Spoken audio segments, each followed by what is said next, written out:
let's start. Okay, so we're gonna wash the chicken first. Make sure that it's clean. Clean rin sa loob. Lahat ng mga blood clots na nandun. Tanggalin nyo. Okay, tapos na. We're gonna butcher it. So, take off the neck. Tapos yung spine.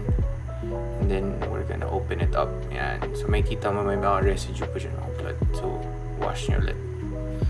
Tapos na. Put it on its back. Yung breast dapat should be facing you. And then, mafe-feel nyo yung parang rib sa gitna. Parang rib. Not really, it's not a bone, it's a cartilage. So, you run your knife through there on each side. Tapos, you should be able to get the breast in one piece. Yan. Okay, then we're gonna take the other side.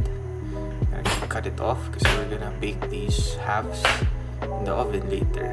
Tapos, trim nyo rin kung lahat ng mga buto na ayaw nyo dun. After that, lalagay muna natin sa ref. Okay. So, mga vegetables naman natin. So, I'm gonna use 1 carrot. We're gonna cut them into batonettes or I don't know how else to call it, but it's called batonettes pag ganyan yung size. So anyway, you cut it in half, and then that half you cut in another half, and then that half you cut into another half. So parang 1/16. Yan. Okay. Potatoes. Ganun rin ulit. Pero medyo mas wide. So mas rectangular to. Hindi parang kanina na square. Tapos parang stick talaga siya. Okay, bell peppers. This one we're just gonna rough chop, so you can chop it however you want. Don't forget to take out the seeds and the white stuff inside. That makes your bell pepper better. Okay, tomatoes. Then I take this out, but you don't have to. It's just it's a force of habit from my school before. Red onions. Just tawag namin dito is in thirds, parang wedges. So yun lang. And then garlic minced. That's it. If you notice, I left 1/2 of the onion there because I'm gonna slice it thinly along with 4 cloves of garlic. Smash, yan. And then just rough chop it. Kasi cook natin yun with the breasts later.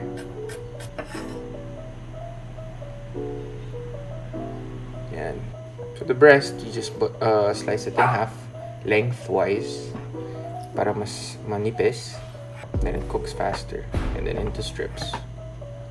And so if you didn't already know, we're gonna make a 3-course meal.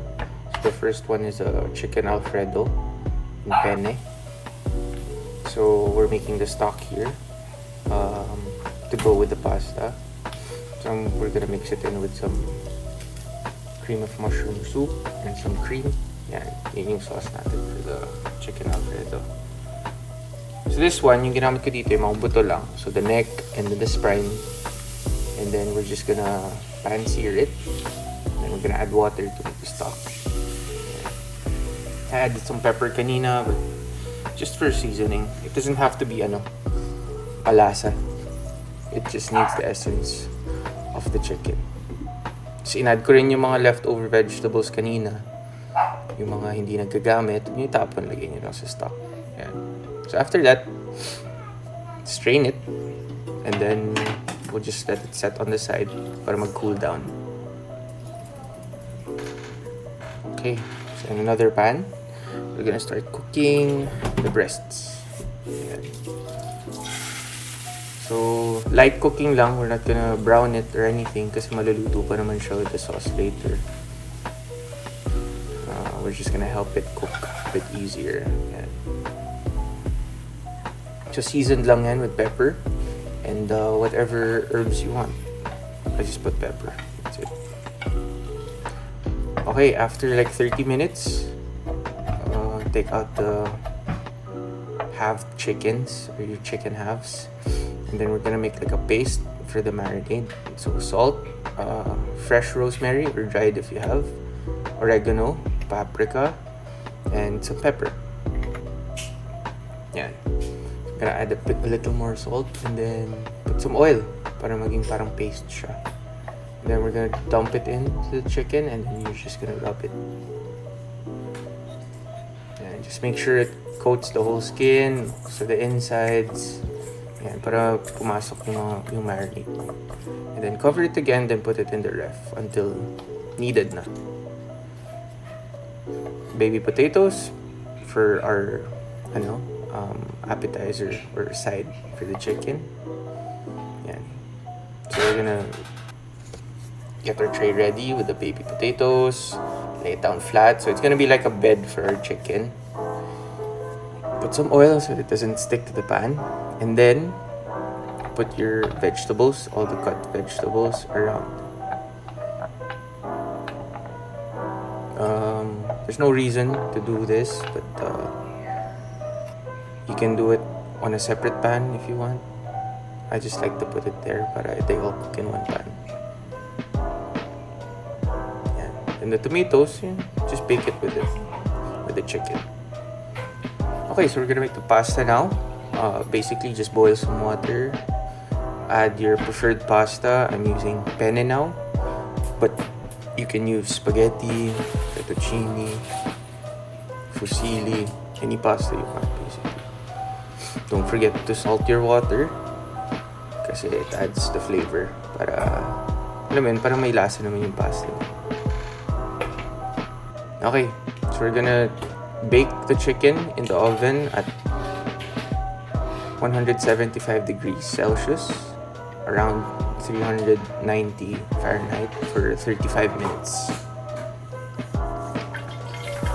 Okay, so we're gonna make the Alfredo sauce, which is basically just cream, mushroom, and the chicken, and our stock.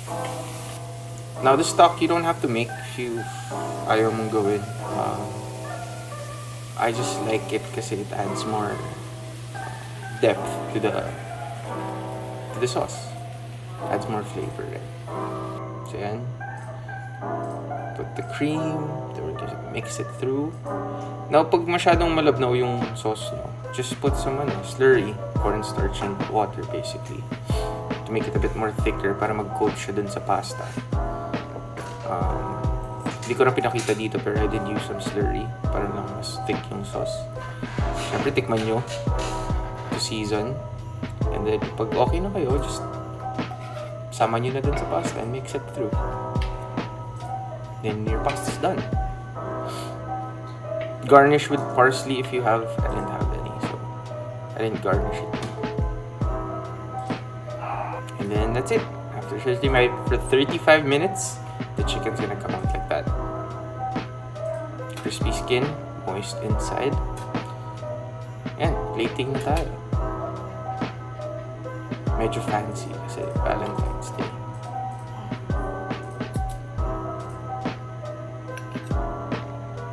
Simple lang. Yan. And that's it. So you have the chicken on the left, the potatoes at top, and then the pasta. 3-course meal. Also, I made ice cream pala. I wasn't able to take a video of the process, but if you guys want to know how to make ice cream, comment down below so I can make a separate video of that. But basically, this is coffee with Oreos and brownies and cookies. Yeah. Sarap siya. And madali lang yung process.